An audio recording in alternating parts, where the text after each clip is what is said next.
ഇസ്രായേലിലെ സൈനികർക്ക് അവധി നിർത്തലാക്കി സർക്കാർ ഉത്തരവിറക്കി. ഇറാന്റെ ഭീഷണിയുമായി ബന്ധപ്പെട്ട് മിഡിൽ ഈസ്റ്റിലെ യുദ്ധ സാഹചര്യങ്ങൾ നിലനിൽക്കുന്നതിനാലും സൈനികർ ഏകോപനത്തോടു കൂടി രാജ്യരക്ഷയുമായിട്ട് ബന്ധപ്പെട്ട് സജീവമാകണം എന്ന് തന്നെയാണ് സർക്കാർ പറഞ്ഞിരിക്കുന്നത്. കാര്യം എന്ന് പറഞ്ഞാൽ, ഇറാൻ ഇസ്രായേലിനെ ലക്ഷ്യമാക്കി കഴിഞ്ഞാൽ അതിനെ കൃത്യതയോടുകൂടി പ്രതിരോധിച്ചിട്ടില്ലെങ്കിൽ രാജ്യത്തെ സംബന്ധിച്ചിടത്തോളം വലിയ വില നൽകേണ്ടി വരും. മുൻപ് ഹൈപ്പർസോണിക് മിസൈലുമായി ബന്ധപ്പെട്ട് ഇറാൻ ആക്രമണം നടത്തിയ സമയത്ത് നോക്കി നിൽക്കാൻ മാത്രമാണ്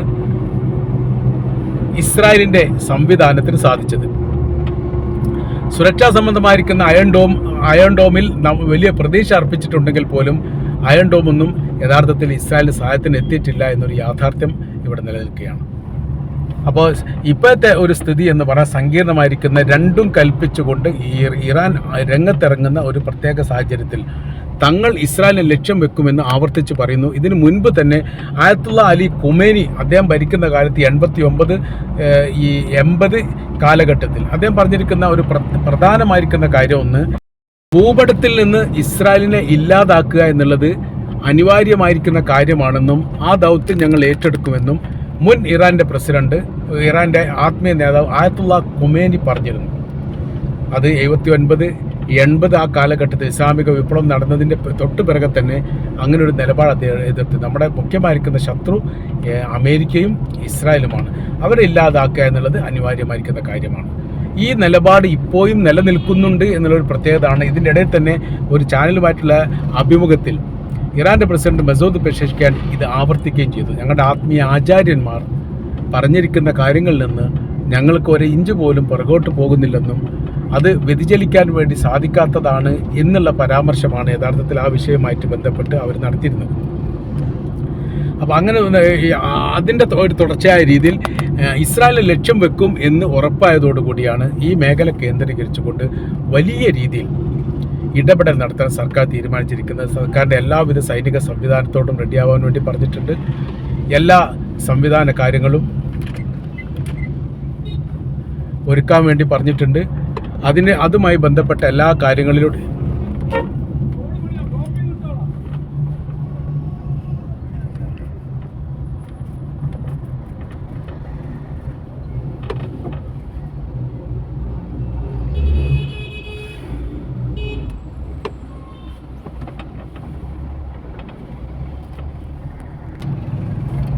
അപ്പോൾ ആത്മീയ നേതാവ് മുൻപ് നിർദ്ദേശിക്കപ്പെട്ടതിൻ്റെ ആവർത്തന കാര്യങ്ങൾ ഇപ്പോഴും നിലവിൽ ഉണ്ട് എന്നുള്ളതും അതിൻ്റെ തുടർച്ച തന്നെയാണ് ഈ രാജ്യം മുന്നോട്ട് പോകുന്നത് എന്നവർ യഥാർത്ഥത്തിൽ പറഞ്ഞു വെക്കുകയും ചെയ്യുന്നുണ്ട്.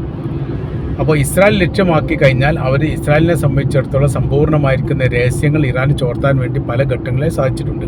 അവരുടെ സൈനിക ബേസ്, എയർപോർട്ടുകൾ, സീപോർട്ടുകൾ, ഈ മൊസാദിൻ്റെ കേന്ദ്രങ്ങൾ, സൈനികർ താമസിക്കുന്ന ഏരിയകൾ, അങ്ങനെ തുടങ്ങി ശാസ്ത്രജ്ഞന്മാരുടെ വാസസ്ഥലം പോലും റെക്കോർഡിങ്ങിലാണ് അല്ലെങ്കിൽ തങ്ങളുടെ നിരീക്ഷണത്തിലാണ് എന്ന് ഇതിനിടയിൽ തന്നെ ഇറാൻ പറഞ്ഞതാണ്. ഇതെല്ലാം അവർക്ക് വലിയ രീതിയിൽ പേടിയുണ്ടാക്കുന്ന കാര്യമാണ്. അതുകൊണ്ട് സൈനികരെ സംബന്ധിച്ചിടത്തോളം രാജ്യസുരക്ഷയുമായിട്ട് ബന്ധപ്പെട്ട എല്ലാ ലീവുകളും ഒഴിവാക്കിയിട്ട് സജീവമാകണം എന്നുള്ളതാണ്. അപ്പോൾ ഇവിടെ രണ്ടാമത്തെ ഒരു വിഷയം വരുന്നത്, ഗസയിലുള്ള ഇസ്രായേലി സൈനികർ, ആ സൈനികരിൽപ്പെട്ട ആളുകളെ പിൻവലിക്കുന്നതിനെക്കുറിച്ചും ആലോചിക്കുന്നു എന്ന തരത്തിലാണ് ഒരു പരിധി വരെ. അത് എത്രത്തോളം ഗുണമുണ്ടാവും എന്നുള്ളത് ആദ്യം പഠിച്ചതിന് ശേഷമാണ് ഈ പ്രവർത്തികൾ ചെയ്യുക എന്നവർ പറയപ്പെടുന്നു. അപ്പോൾ അങ്ങനെ നോക്കുന്ന സമയത്ത് മേഖല അശാന്തമായിരിക്കുന്നു. രാജ്യസുരക്ഷയുമായിട്ട് ബന്ധപ്പെട്ട കാര്യത്തിൽ വലിയ പ്രയാസം നേരിടുന്നു. അങ്ങനെ വരുന്ന സമയത്ത് മൊത്തത്തിൽ ഇസ്രായേലിനെ സംബന്ധിച്ചിടത്തോളം അവർക്കാണ് ഏറ്റവും വലിയ ആഘാതമുണ്ടാവുക എന്ന കാര്യത്തിൽ സംശയമില്ല. ആദ്യഘട്ടം എന്ന് പറയുന്ന സമയത്ത് ഇറാൻ്റെ അകത്ത് പ്രക്ഷോഭം ഉണ്ടായിരുന്ന ആ കാലഘട്ടത്തിലെല്ലാം, ആ സമയങ്ങളിലെല്ലാം പ്രക്ഷോഭകാരികൾക്ക് വലിയ പിന്തുണ ഇറാൻ്റെ ഭാഗത്തുണ്ടായിരുന്നു. നിങ്ങൾ പ്രക്ഷോഭം നടത്തിക്കൊള്ളൂ, ജനാധിപത്യപരമായിരിക്കുന്ന പ്രക്ഷോഭം വേണം, ഭരണ സംവിധാനത്തെ അട്ടിമറിക്കണം, നിങ്ങൾക്ക് സർവ്വവിധ പിന്തുണയുണ്ട്. മുമ്പ് ഇറാൻ പറഞ്ഞ പോലെ തന്നെ, മുമ്പ് അമേരിക്ക പറഞ്ഞ പോലെ തന്നെ അതിന് തുടർച്ചയായ രീതിയിൽ ഇസ്രായേൽ പറഞ്ഞു. കുറഞ്ഞ ദിവസം കഴിഞ്ഞതോടുകൂടി ഇസ്രായേൽ ആ നിലപാടിൽ മാറ്റം വരുത്തി. പിന്നീട് അവരത് പറഞ്ഞിട്ടില്ല. കാര്യം എന്ന് പറഞ്ഞാൽ, ഭരണം വീഴുന്നൊരു സാഹചര്യം വന്നാൽ കഠിനമായിരിക്കുന്ന യുദ്ധമുണ്ടാവും എന്ന കാര്യത്തിൽ സംശയമില്ല. സർവ്വ സൈനികരും തയ്യാറാണ്. അതിനവർക്കൊരു പാഠമുണ്ട്. അത് ഇറാഖുമായിട്ട് ബന്ധപ്പെട്ടതാണ്. ഇറാഖിൽ നടന്നിരിക്കുന്ന സംഭവം എന്ന് പറഞ്ഞാൽ സൈനിക കമാൻഡർമാർ കാലുമാറിയതുമായി ബന്ധപ്പെട്ട വലിയ വിഷയം ഉണ്ടായിട്ടുണ്ട്. ആ ഒരു സാഹചര്യത്തെ ആദ്യം തന്നെ ഇറാൻ ബ്ലോക്ക് ചെയ്തിട്ടുണ്ട് എന്നുള്ളതാണ്. അങ്ങനെ സൈനികരുമായിട്ട് ബന്ധപ്പെട്ട വിഷയത്തിന് ഏറെക്കുറെ അവർ ഏകോപനം ഉണ്ടാക്കി. പിന്നീട് മന്ത്രിമാരുമായിട്ട് ബന്ധപ്പെട്ട ക്യാബിനറ്റ് റാങ്കിലുള്ള അവരെയും ഏറെക്കുറെ നിയന്ത്രിക്കപ്പെട്ടു. മേഖലയുടെയും അധികാരം ഇറാനിൽ പൂർണ്ണമായി നിക്ഷിപ്തമാണ് എന്നവർ ഉറപ്പുവരുത്തി. അപ്പോൾ ഒരു വാക്ക് രാജ്യത്തെ മുഴുവനും ഇളക്കി മറിക്കുന്ന രീതിയിലാണ് ഇപ്പോൾ നിലവിലുള്ള ഇറാൻ്റെ ഭരണ സംവിധാനം. അഥവാ അവിടുത്തെ സുപ്രീം ലീഡറാണ് ഏറ്റവും അവസാനത്തെ വാക്ക് എന്ന് പറയുന്നത്. അയാളിൽ നിക്ഷിപ്തമാണ് ആ രാജ്യത്തിൻ്റെ അധികാരങ്ങൾ, സൈനികപരമായിരിക്കുന്ന സംവിധാനങ്ങൾ സർവ്വം അങ്ങനെയാണ്. ഇറാൻ്റെ പ്രസിഡന്റ് മസൂദ് പെഷഷ്കിയാൻ ഈ വിഷയമായിട്ട് ബന്ധപ്പെട്ട് ഇതിനിടയിൽ പറഞ്ഞിരിക്കുന്ന കാര്യം അങ്ങനെയാണ്. തങ്ങളുടെ രാജ്യത്തെയോ തങ്ങളുടെ ഈ സുപ്രീം ലീഡറെയോ ലക്ഷ്യം വെക്കുന്ന ഒരു രീതിയാണ് അമേരിക്ക തുടരുന്നതെങ്കിൽ അതിൻ്റെ നാശങ്ങൾ എത്രത്തോളം ഉണ്ടാകും എന്നുള്ളതും പ്രതിഫലനം എത്ര ഭീകരമായിരിക്കും എന്ന് കണക്ക് കൂട്ടാൻ പോലും സാധിക്കുകയില്ല. ഇസ്രായേലിൻ്റെ അതിർത്തി കേന്ദ്രീകരിച്ചുള്ള സർവ്വ മേഖലയിലും വലിയ രീതിയിലുള്ള സൈനിക വിന്യാസത്തെ കാണാൻ വേണ്ടി സാധിച്ചിട്ടുണ്ട് എന്ന റിപ്പോർട്ട് ഇപ്പോൾ പുറത്തു വന്നിരിക്കുകയാണ്. അപ്പോൾ അതിൽ പ്രോക്സി വിഭാഗത്തെക്കുറിച്ചുള്ള രഹസ്യ കാര്യങ്ങളാണ് ഇസ്രായേലിന് യഥാർത്ഥത്തിൽ ഇപ്പോൾ ലഭിച്ചിരിക്കുന്നത്. ഇറാന് നേരെയുള്ള ആക്രമണവുമായിട്ട് ബന്ധപ്പെട്ട് രാജ്യത്തേക്കുള്ള ആക്രമണം പ്രോക്സി വിഭാഗത്തെ ഏൽപ്പിച്ചിരിക്കുന്നു എന്ന തരത്തിലാണ്. അങ്ങനെ വരുന്ന സമയത്ത് ഇസ്രായേലിൻ്റെ അതിർത്തി പങ്കിടുന്ന പരമാവധി രാജ്യങ്ങളിൽ നിന്നെല്ലാം ആക്രമണം ഉണ്ടാവും. ഒടുവിലത്തെ റിപ്പോർട്ട് പ്രകാരം പറയുകയാണെങ്കിൽ ഒരുപക്ഷെ ജോർദാനിലുള്ള പ്രോക്സി വിഭാഗം പോലും ആക്രമിക്കാൻ സാധ്യതയുണ്ട് എന്നുള്ളതാണ്. കഴിഞ്ഞ പ്രാവശ്യം അപ്രതീക്ഷിതമായിരിക്കുന്ന ഒരു ആക്രമണം ബഹ്റൈനിൽ നിന്നുണ്ടായിരുന്നു. അവിടെയുള്ള ഷിയ മിലിഷ വിഭാഗമാണ് ഈ ആക്രമണം നടത്തിയത് എന്ന് പിന്നീട് സ്ഥിരീകരിക്കപ്പെട്ടു. അപ്പോൾ ഇറാനിനോട് ചേർന്ന് നിൽക്കുന്ന രാജ്യങ്ങൾക്ക് പുറമെ അറേബ്യൻ രാജ്യങ്ങൾക്കും മുസ്ലിം രാജ്യങ്ങൾക്കും ഇറാന് നേരെയുള്ള അമേരിക്കയുടെ നിലപാടിനോട് യോജിപ്പില്ല. അതിനവർ പറയുന്ന കാര്യം ഇങ്ങനെ തന്നെയാണ്. സർവാധിപത്യത്തിലേക്ക് അമേരിക്ക നീങ്ങിക്കഴിഞ്ഞാൽ പിന്നീട് സ്വതന്ത്രമായ രീതിയിൽ ഒരു എടുക്കാൻ വേണ്ടി പറ്റില്ല എന്ന് മാത്രമല്ല, ഒരു ഭരണാധികാരി പോലും സുരക്ഷിതമല്ലാത്ത ഒരു സാഹചര്യങ്ങൾ സൃഷ്ടിക്കപ്പെടും.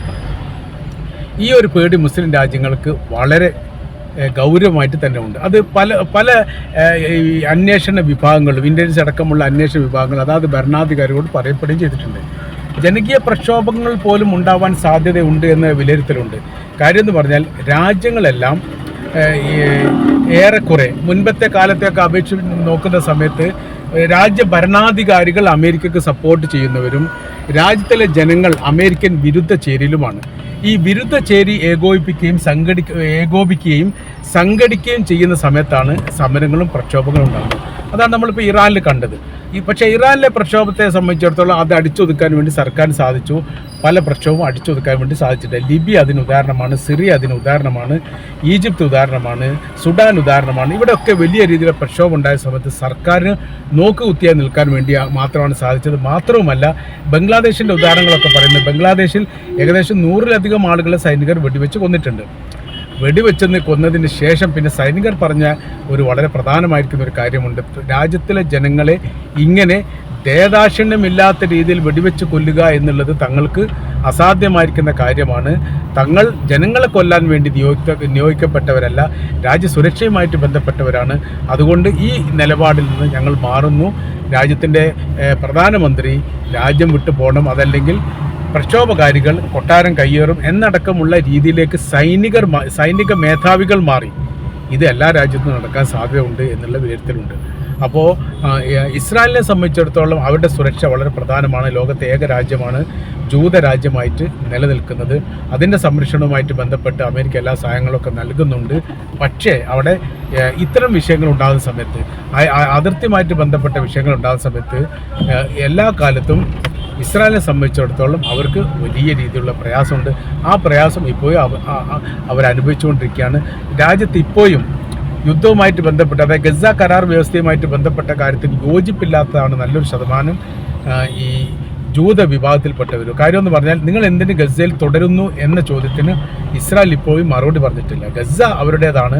ആ രാജ്യത്തിൻ്റെ സുരക്ഷയുമായിട്ട് ബന്ധപ്പെട്ട കാര്യമോ അതിർത്തിയുമായിട്ട് ബന്ധപ്പെട്ട കാര്യമോ നമ്മുടെ വിഷയമായിട്ട് ബന്ധപ്പെട്ടതല്ല.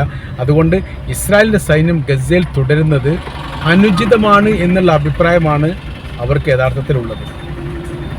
ഈ സ്ഥിതി നിന്നൊക്കെ വലിയ മാറ്റങ്ങൾ വരണമെങ്കിൽ എന്തുണ്ടാവണം? ഇസ്രായേലിൻ്റെ സർക്കാർ മാറണം. ഇസ്രായേലിൻ്റെ സർക്കാർ മാറുക എന്ന് പറയുന്നത് യുദ്ധവിരാമത്തിന് ശേഷം നടക്കുന്ന ഒരു കാര്യം മാത്രമാണ്. അതിനിടയിൽ അതിനൊക്കെ സാധ്യത വളരെ കുറവാണ് എന്ന് വിലയിരുത്തുന്നു. അപ്പോൾ നമ്മൾ പറഞ്ഞു വരുന്ന വിഷയം ഇസ്രായേലിൻ്റെ സുരക്ഷ, അതുമായി ബന്ധപ്പെട്ട് സൈനികരോട് അവരുടെ ലീവെല്ലാം ഒഴിവാക്കിക്കൊണ്ട് ജാഗരൂകരായിട്ട് നിൽക്കാൻ വേണ്ടി പറയുന്നു എന്ന് പറഞ്ഞാൽ ഇറാനിൽ നിന്നുള്ള ശക്തമായിരിക്കുന്ന ഒരു ആക്രമണം ഇസ്രായേൽ പ്രതീക്ഷിക്കുന്നു എന്ന് തന്നെയാണ് മനസ്സിലാക്കാൻ വേണ്ടി പറ്റുന്നത്. അതോടൊപ്പം തന്നെ ഇറാനെ ആക്രമിക്കാൻ പറ്റുമോ എന്നുള്ള രീതിയും അതേക്കുറിച്ചും ഇസ്രായേൽ ആലോചിക്കുന്നുണ്ട്. അങ്ങനെ വരുന്ന സമയത്ത് ഇറാൻ യുദ്ധമായിട്ട് അത് പരിണമിക്കുമോ എന്നൊരു പേടി ഇസ്രായേലുണ്ട്. ഇറാനെ സംബന്ധിച്ചിടത്തോളം അവർ രണ്ടും കൽപ്പിച്ചതാണ്. അപ്പോൾ അവരെ സംബന്ധിച്ചിടത്തോളം ഇത് വിഷയമില്ല, ഇസ്രായേലിനെ സംബന്ധിച്ചിടത്തോളം അത് വിഷയമുണ്ട് എന്നാണ് നമുക്ക് മനസ്സിലാക്കാൻ വേണ്ടി പറ്റുന്നത്.